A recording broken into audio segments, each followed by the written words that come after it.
मुझे बनना है यूपीएससी टॉपर। लेखक निशांत जैन। कुछ लोग वे जो वक्त के सांचों में ढल गए, कुछ लोग वे जो वक्त के ढांचे बदल गए।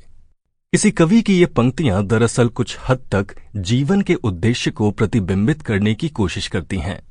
सच तो ये है कि प्रत्येक व्यक्ति अपने जीवन में सार्थकता की तलाश करता है। उसकी कोशिश होती है कि वो अपनी अभिरुचि, प्रतिभा, रुचि और योग्यता के मुताबिक एक बेहतर और अनुकूल कैरियर अपनाकर उसमें अपना यथासंभव योगदान कर सके।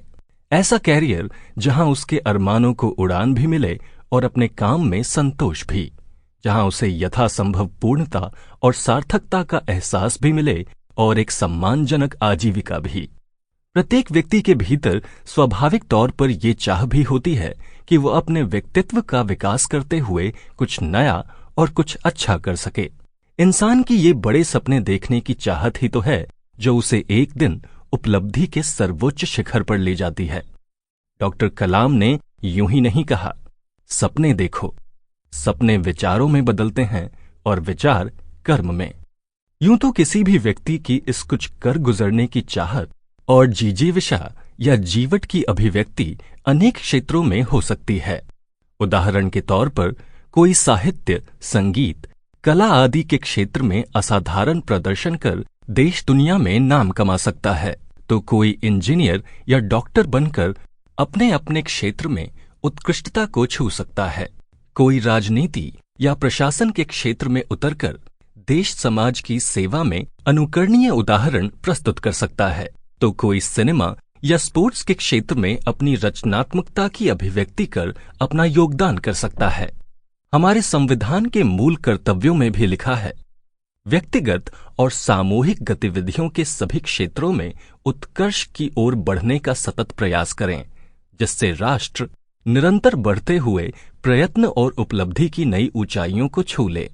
इस संवैधानिक मूल कर्तव्य की मूल भावना यही है कि प्रत्येक नागरिक, चाहे वो किसी भी क्षेत्र में कार्यरत हो, अपने व्यक्तिगत जीवन और सार्वजनिक जीवन दोनों में बेहतरी की कोशिश करे और अपने निरंतर प्रयासों के माध्यम से आगे बढ़ता जाए।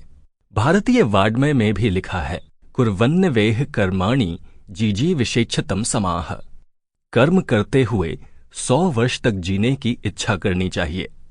संघ लोक सेवा आयोग या राज्य लोक सेवा आयोगों की सिविल सेवा परीक्षाओं को उत्तीर्ण कर भारतीय सिविल सेवाओं का हिस्सा बनना किसी भी युवा के लिए एक बेहतर करियर विकल्प हो सकता है।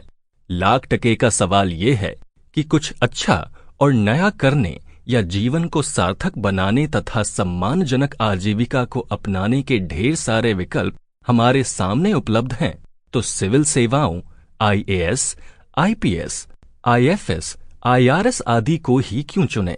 इसमें कोई संदेह नहीं कि किसी भी क्षेत्र या परीक्षा की तैयारी से पहले इस प्रश्न का ठीक ठाक जवाब हमारे मन में जरूर होना चाहिए कि हम इस क्षेत्र में क्यों जाना चाहते हैं। मेरी समझ में किसी भी युवा अभ्यर्थी के लिए सिविल सेवा परीक्षा की तैयारी के लिए कुछ महत्वपूर्ण प्रेरक तत्व हो सकते हैं।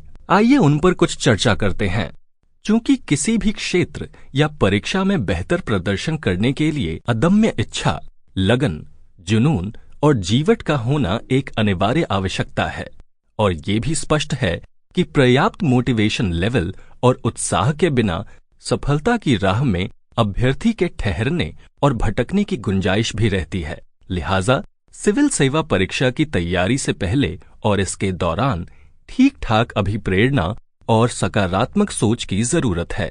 मुझे लगता है कि सिविल सेवाएं जीवन में प्रभावी योगदान का बड़ा और बेहतर अवसर उपलब्ध कराती हैं। भारतीय सिविल सेवाओं को देश का स्टील फ्रेम इसीलिए कहा जाता है क्योंकि ये देश के संविधान के मूल्यों और विधान के प्रावधानों के मुताबिक देश के आम नागरिक के जीवन से जुड़े लगभग सभी क्षेत्रों, खेती किसानी, उद्योग, रोजगार, कानून व्यवस्था, रेल और डाक, सूचना प्रौद्योगिकी, ऊर्जा, विज्ञान, शिक्षा, स्वास्थ्य, भूमि, राजस्व, संस्कृति, वंचित वर्गों का कल्याण आदि में योजनाओं।